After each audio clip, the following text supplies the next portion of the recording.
បាទជំរាបសួរពុកម៉ែបងប្អូនទាំងអស់គ្នាថ្ងៃនេះយើងមកឆ្លើយ comment មួយដែលតេជនម្នាក់ក៏បាន comment សួរថាតើគាត់អាចកម្មង់យកទៅដំឡើងខ្លួនឯងបានដែរឬទេបាទសូមជម្រាបជូនទៅដល់ពុកម៉ែបងប្អូនទាំងអស់គ្នាដែលចង់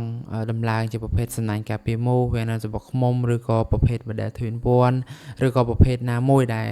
ក្បានយើងផ្គត់ផ្គង់ហើយពុកម៉ែបងប្អូនទាំងនេះចង់យកទៅដំឡើងដោយខ្លួនឯងពុកម៉ែបងប្អូនទាំងនេះអាចដំឡើងខ្លួនឯងបានចំពោះការដំឡើងអត់ជាលំបាកទេពុកម៉ែបងប្អូនទាំងអស់គ្នានៅពេលដែលពុកម៉ែបងប្អូនទាំងគ្នាកំងហ្នឹងគឺខាងយើងគឺទៀមទាទៅលើຂະຫນາດជាក់ស្ដែងនៃទីតាំងរបស់ពុកម៉ែបងប្អូនទាំងអស់គ្នាមិនថាទីតាំងទ្វារទីតាំងបង្អួចឬក៏ទីតាំងណាទេហើយបន្ទាប់មកគឺយើងកាត់តម្រូវຂະຫນາດជាក់ស្ដែងរបស់ពុកម៉ែបងប្អូនទាំងគ្នាតែម្ដងហើយពេលពុកម៉ែបងប្អូនទាំងគ្នាយកទៅតឡាហ្នឹងពុកម៉ែបងប្អូនទាំងគ្នាគ្រាន់តែរៀបវាហើយយកទៅចាប់ជាមួយនឹងគ្រោងឈើឬក៏គ្រោងបេតុងនៃទីតាំងទ្វារឬក៏ទីតាំងបង្អួចដែលពុកម៉ែបងប្អូនទាំងគ្នាចង់តឡើងទៅហើយបន្ទាប់មកពុកម៉ែបងប្អូនទាំងគ្នាធ្វើការបាញ់កាវដែលវាមានចន្លោះតូចៗរវាង